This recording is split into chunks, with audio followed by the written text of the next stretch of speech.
إن الحمد لله نحمده ونستعينه ونستغفره ونعوذ بالله من شرور أنفسنا ومن سيئات أعمالنا من يهده الله فلا مضل له ومن يضلل فلا هادي له وأشهد أن لا إله إلا الله وحده لا شريك له وأشهد أن محمدًا عبده ورسوله أما بعد فإن خير الحديث كتاب الله وخير الهدي هدي محمد صلى الله عليه وسلم وشر الأمور محدثاتها وكل محدثة بدعة وكل بدعة ضلالة وكل ضلالة في النار أما بعد فيقول سبحانه وتعالى في محكم تنزيله وأن المساجد لله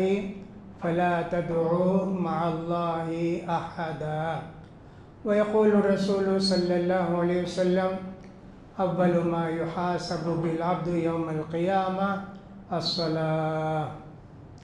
حاضرین جمعہ اور خواتین اسلام، پچھلے 2 جمعوں میں مسجد کی اہمیت، فضیلت، ضرورت، ان سب باتوں پر میں نے آپ کو بہت ساری باتیں بتائیں.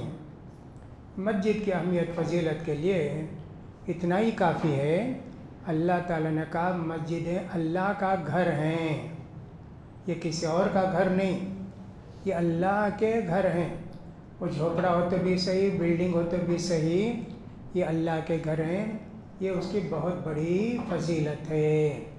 لہٰذا مسجدوں کے لیے اللہ کے رسول صلی اللہ علیہ وسلم نے تاکید فرمائی تھی کہ مسجدیں بنائی جائیں، ان کو صاف ستھرا بھی رکھا جائے اور ان کو پاک بھی رکھا جائے. نبی کریم صلی اللہ علیہ وسلم نے یہ بھی فرمایا وَجُعِلَتْ لِيَ الْأَرْضُ مَسْجِدًا وَطَهُورًا. اللہ نے روئے زمین کو میرے لیے مسجد بھی بنا دیا ہے اور وضو بھی بنا دیا ہے.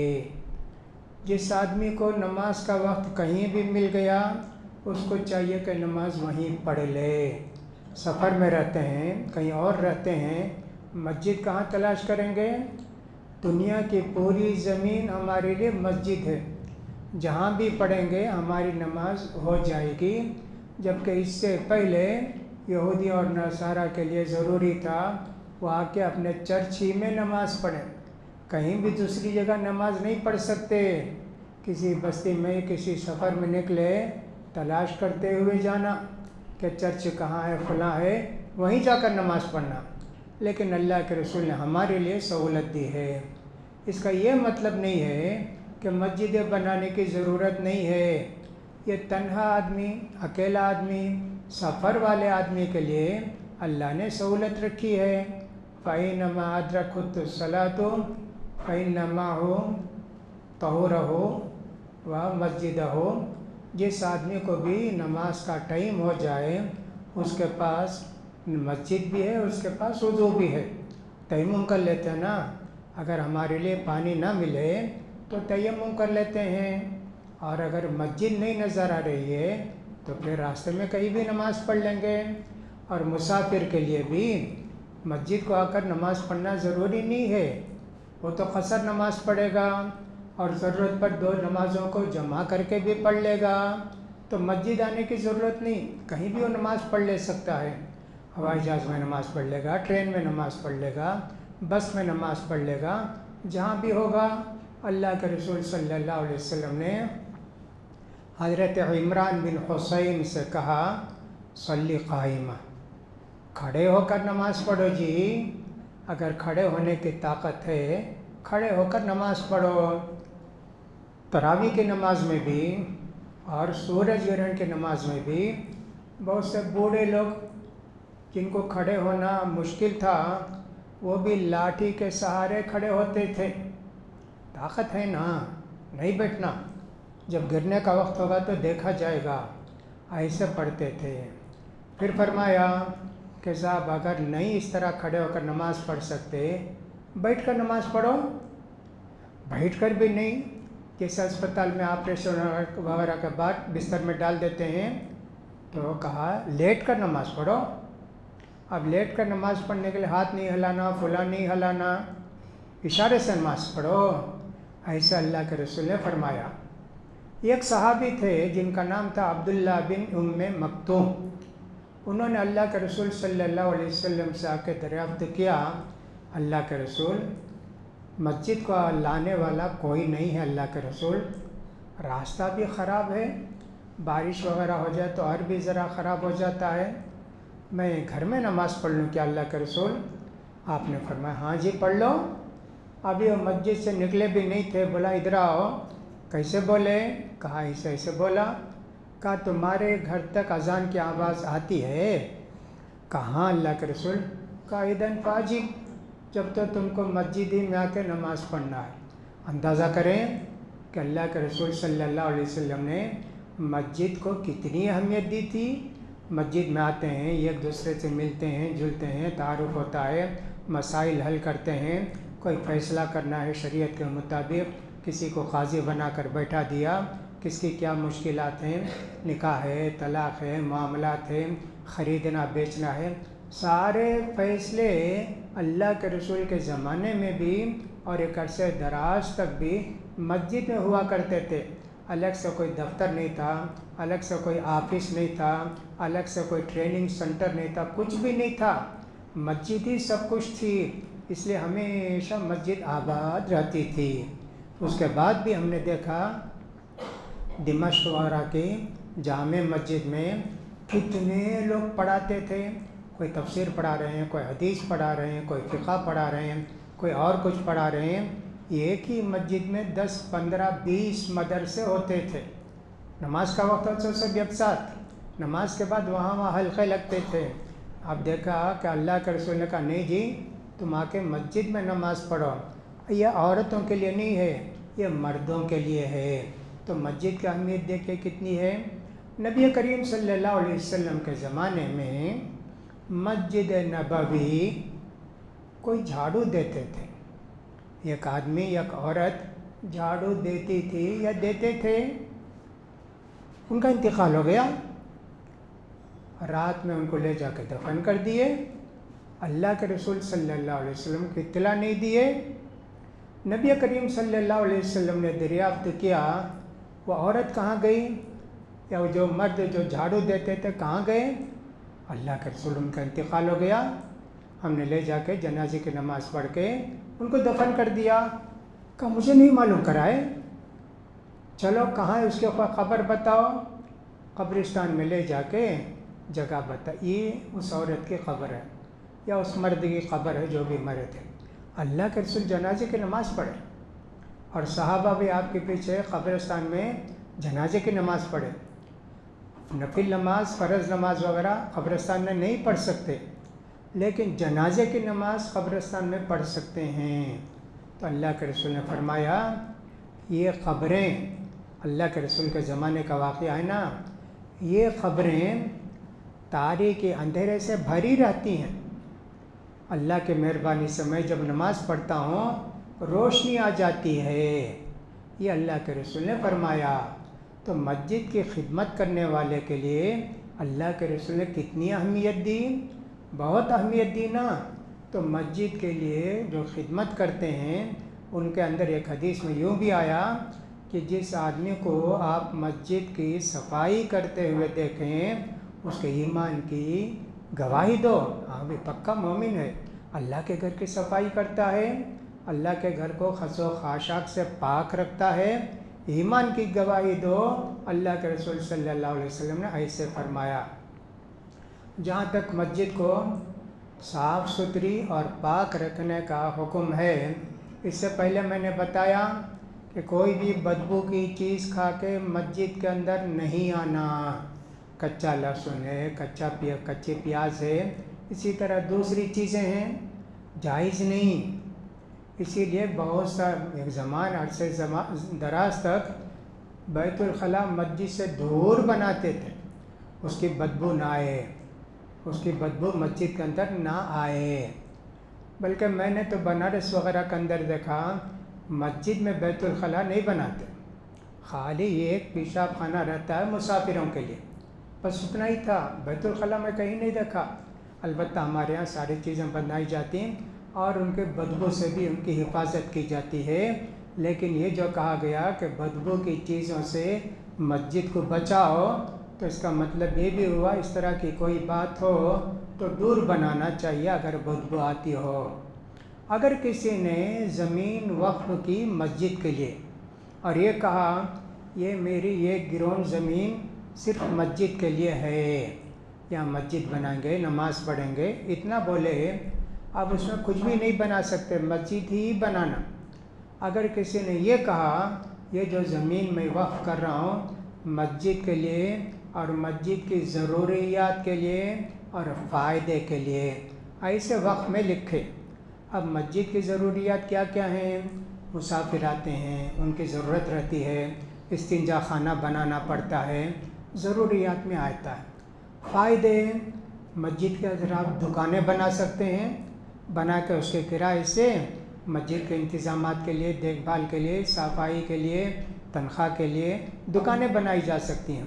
تو اتنا زیادہ مسجد کے تعلق سے ہمارے سلف نے خیال کیا تھا، لہذا مسجد کا جو مسئلہ کئی دن پہلے چھڑا ہمارے ملک کے اندر دبتا نہیں ہے، اور بھی زیادہ پھیلتے جاتا ہے کہ صاحب نئی نئی مسجدوں پر دعویٰ کر رہے ہیں، ان کو کھودا جائے، دیکھا جائے کہ اندر کیا ہے، کدھر ہے۔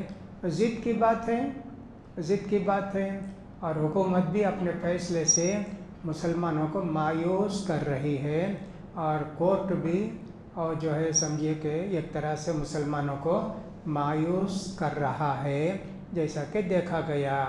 اس لیے مسجدوں کی اہمیت کو ہم کو سمجھنا ہوگا۔ جب تک مسجد کی اہمیت کو اور ضرورت کو نہیں سمجھیں گے پریشانیاں آتی رہیں گی۔ نبی کریم صلی اللہ علیہ وسلم نے یہ بھی فرمایا جس آدمی کو مسجد کو آتے جاتے دیکھو تم اس کی ایمان کی گواہی دو۔ دوسری حدیث میں یوں کہا گیا جو آدمی صبح کو مسجد کو آتا ہے، شام کو مسجد کو آتا ہے، تو اللہ تعالیٰ اس کے لیے جنت میں مہمان نوازی کا سامان تیار کرتے ہیں۔ اور نبی کریم صلی اللہ علیہ وسلم نے یہ بھی فرمایا مسجد میں بیٹھ کے جو آدمی نماز کا انتظار کرتے رہتا ہے، جب تک وہ بیٹھے رہتا ہے مسجد میں گویا عبادت میں رہتا ہے، نماز میں رہتا ہے۔ کوئی آدمی ظہر کی نماز پڑھا، کوئی کام نہیں ہے اس کو، ضروری کام جیسے کمانا ہے، دکان کھولنا ہے، آفس کو جانا ہے، مسجد میں بیٹھا، عصر کی نماز پڑھ کے جائیں گے گھر کو، الحمدللہ ظہر سے عصر تک عبادت کا ثواب ملے گا۔ کتنی بڑی بات ہے مسجد میں۔ اسی طرح نبی کریم صلی اللہ علیہ وسلم نے فرمایا کوئی آدمی اذان ہوتے ہی مسجد کو آ گیا، یہاں بیٹھ کر 2 رکعت نماز پڑھ لیا، اگر سنت کا وقت ہے تو سنت پڑھا، سنت کی نماز نہیں ہے تو تحیۃ الوضو، تحیۃ المسجد، کوئی بھی ایک نماز 2 رکعت پڑھ کے بیٹھا۔ اب وہ دعا کرے گا اقامت تک، درمیان میں 10 منٹ 15 منٹ رہتا ہے نا مغرب کے علاوہ، تو 15 منٹ 20 منٹ دعا کرتے رہتا ہے۔ کہا اللہ کے رسول نے اس کی دعا قبول ہوگی۔ معذور آدمی ہے تو گھر میں خود کرے گا، معذور آدمی نہیں تو مسجد میں آ کے بیٹھ کے دعا کرتا رہے گا۔ اسی لیے صحابہ اکرام کے تعلق سے آتا ہے کہ صحابہ اکرام بہت جلدی مسجد کو آ جاتے تھے، بلکہ مغرب کی نماز پڑھ کے گھر کو جاتے بھی نہیں تھے، عشاء کی نماز پڑھ کے جاتے تھے۔ نبی کریم صلی اللہ علیہ وسلم ایک مرتبہ عشاء کی نماز پڑھانے کے لیے گھر سے نکلے، راستے میں ایک عورت آپ سے بات کرنے لگی، ذرا شاید پاگل عورت تھی، دماغ کمزور تھا، اللہ کے رسول اس پر بھی رحم کرتے، کھڑے ہوئے بات کر رہے تھے، پتہ نہیں کیا کیا بات کری، کیا کیا بات کرتے، دیر تک بات کرتے رہے، یہاں تک کہ نبی کریم صلی اللہ علیہ وسلم جب گئے مسجد کو، صحابہ بیٹھے بیٹھے سو گئے تھے، بیٹھے بیٹھے سو گئے تھے، نماز قائم ہوئی۔ اب دیکھیں کب سے انتظار کر رہے ہیں، اتنی دیر کا ثواب ملا نا، پھر وضو نہیں کیے صحابہ، اس لیے کہ بیٹھے بیٹھے اگر کوئی آدمی سو جاتا ہے بغیر ٹیک لگائے اس کا وضو نہیں ٹوٹتا، ہوا خارج نہیں ہوتی بیٹھے بیٹھے سونے سے۔ اگر کوئی پوچھے کیسے بولے وضو نہیں کرے صحابہ کیسے نماز پڑھے، اس لیے مسئلہ بھی بولنا ضروری معلوم ہوا۔ تو اللہ کے رسول صلی اللہ علیہ وسلم نماز پڑھا کر بولے عشاء کا بہترین وقت یہی ہے جی، عشاء کا بہترین وقت یہ ہے، یوں سمجھیے کہ رات کے 10 بج گئے ہوں گے یا 11 بج گئے ہوں گے، ایسا کچھ بھی دیر ہو گئی نا، تو اللہ کے رسول نے فرمایا میری امت کو تکلیف ہوگی اگر میں عشاء کی نماز کا وقت اتنی دیر سے رکھوں، تو اس لیے میں نے اسے نہیں کیا، لیکن بہترین وقت یہی ہے۔ اب اتنی دیر بیٹھے رہنا مسجد میں، اس لیے آدمی کو چاہیے کہ سب مسجد میں آئے، تلاوت کرے، دعاؤں میں مشغول رہے، اللہ کے ساتھ مناجات کرتا رہے، تلاوت کرتا رہے، دعا کرتا رہے۔ جب تک مسجد میں بیٹھے رہے گا فرشتے بھی اس کے لیے دعا کرتے رہتے ہیں۔ نبی کریم صلی اللہ علیہ وسلم نے فرمایا جو آدمی کے فجر کی نماز پڑھنے کے بعد اپنی جگہ بیٹھا رہا یہاں تک کہ سورج نکل گیا اور تھوڑا اوپر ہو گیا، یعنی یوں سمجھیے 5:50 کو اگر سورج نکلتا ہے 6 بجے 10 منٹ بیٹھا رہا، سورج نکلنے کے بعد بھی 10 منٹ بیٹھا رہا، نماز تو ختم ہو گئی 5:30 بجے، لیکن بیٹھا رہا 6 بجے تک، 1 گھنٹہ بیٹھا، پونا گھنٹہ بیٹھا، آدھا گھنٹہ بیٹھا، تو فرشتے اس کے لیے دعا کرتے رہتے ہیں، اللہ اس کی مغفرت فرما، اللہ اس پر رحم فرما، اللہ اس کو انعام سے نواز، ایسے فرشتے ہمارے لیے دعا کرتے ہیں۔ سورج نکلنے کے بعد 10 منٹ کے بعد 2 رکعت نماز پڑھا، نفل نماز، چاہے تو آپ اس کو چاشت کی نماز بولو، چاہے تو اس کو طلوع آفتاب کی اشراق بولتے ہیں، اس کو طلوع آفتاب کی نماز پڑھے 2 رکعت، ایک عمرے کا ثواب ملے گا۔ کتنی بڑی بات ہے جی، دنیا میں جتنی مسجدیں سب برابر ہیں، کسی میں زیادہ ثواب کسی میں کم ثواب نہیں، سوائے 4 مسجدوں کے کہ جن کی فضیلت زیادہ ہے۔ مکے میں جو آدمی نماز پڑھتا ہے مسجد حرام میں، ایک نماز کے بدلے 1,00,000 نماز کا ثواب ملے گا۔ جو آدمی کے مسجد نبوی میں مدینے میں ایک نماز پڑھتا ہے فرض نماز، تو 1,000 فرض نماز کا ثواب ملے گا۔ اور جو آدمی کے مسجد اقصی فلسطین کی بیت المقدس جس کو بولتے ہیں بیت المقدس، وہاں نماز پڑھے گا تو 500 نماز کا ثواب ملے گا۔ 3 ہوئے۔ چوتھی مسجد نبی کریم صلی اللہ علیہ وسلم جب ہجرت کر کے مکے سے مدینہ تشریف لائے، قباء میں قیام کیے۔ قباء مدینہ سے سمجھیے 3 کلومیٹر کی فاصلے پر یا کچھ اور زیادہ، 3 میل کے فاصلے پر ہے، 5 کلومیٹر ہے، اب تو بہت گھیر کے پتہ نہیں کتنی دور کر دیا اس کو۔ وہاں آ کر اللہ کے رسول معلوم ہوتا کہ 2 ہفتہ تھے قباء میں، ابھی مدینہ کے اندر آئے نہیں۔ آنے کے بعد آپ نے پہلے مسجد تعمیر کی، قباء کی مسجد، پھر اس کے بعد مدینہ کو آئے، پھر وہاں اپنے گھر سے پہلے مسجد تعمیر کرائی، مسجد بنائی۔ اس سلسلے میں نے پہلے آپ کو بتا دیا ہے کہ مسجد نبوی اپنے تعمیر کے مرحلے سے کیسے کیسے گزری۔ اللہ کے رسول کے زمانے میں مسجد کیسی تھی، حضرت عمر کے زمانے میں مسجد کیسی تھی، حضرت عثمان کے زمانے میں مسجد کیسی تھی، یہ ساری باتیں میں نے بتا دی آپ کو۔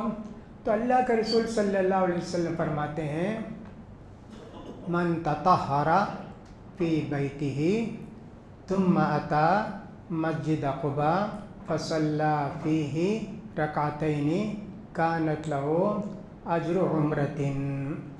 جو آدمی کے گھر سے مدینے میں گھر سے وضو بنا کر نکلا، پھر قباء کو گیا، وہاں کی مسجد میں 2 رکعت نماز پڑھا، کوئی بھی نفل نماز پڑھا، ایک عمرے کا ثواب ملے گا۔ تو مسجدیں دیکھیے، اپنی مسجد جو یہاں کی مسجد ہے ہماری، یہاں بھی کوئی آدمی بیٹھ کے پڑھتے رہتا ہے، تلاوت کرتے رہتا ہے، تو سورج نکل کے 10 منٹ کے بعد 2 رکعت نماز پڑھا، 1 عمرے کا ثواب ملے گا۔ اب اس کے علاوہ 10 بجے وضو کیا، مدینے میں گھر میں قبا کو گیا، جا کے وہاں 2 رکعت نماز پڑھ کے واپس آیا، 1 عمرے کا ثواب ملے گا۔ بعض حدیثوں میں معلوم ہوتا میرے ساتھ حج کرنے کا ثواب ملے گا۔ اللہ کے رسول کے ساتھ حج کرنا کتنی بڑی فضیلت ہے۔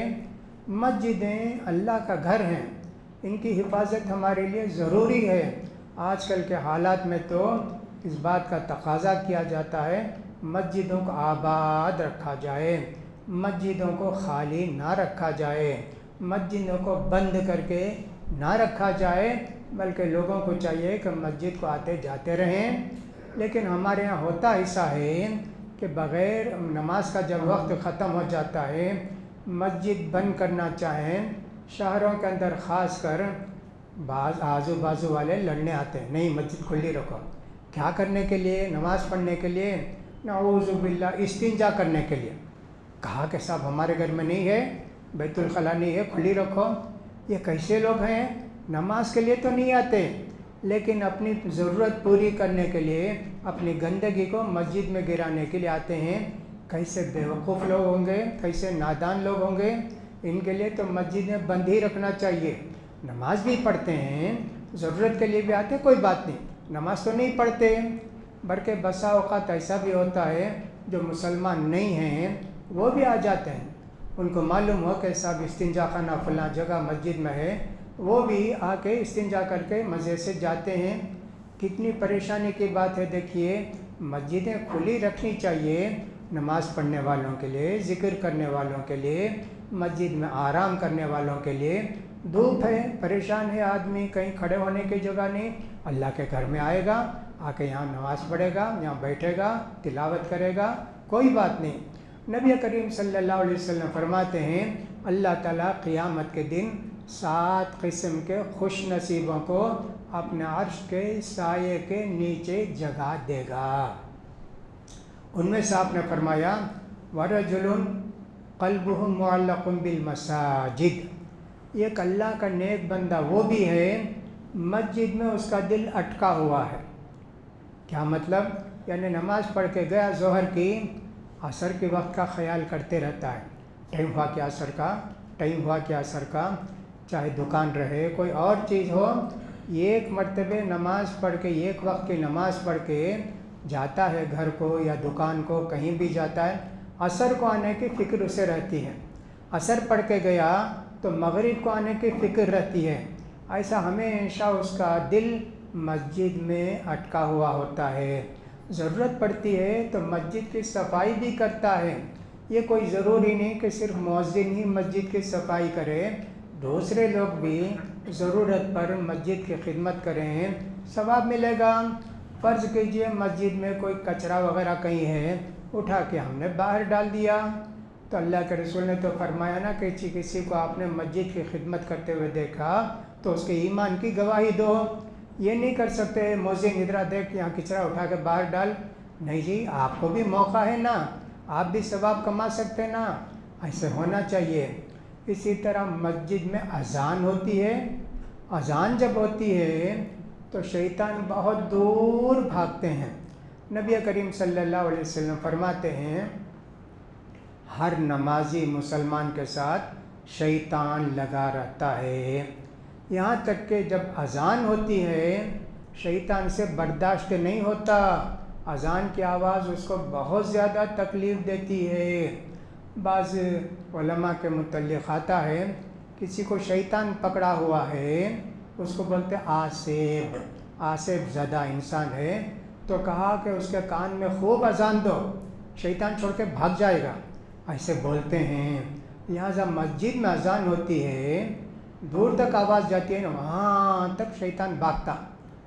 دیکھیے مسجد میں اذان دینے کے فائدے کتنے ہیں۔ اب یہ ہے کہ سب بہت سارے شیطان اسی لیے منع بھی کرتے، مسجد میں اذان نہیں ہونا، لاؤڈ اسپیکر سے اذان نہیں ہونا، زور سے اذان نہیں ہونا، مسجد کے اندر ہی اذان دے لو۔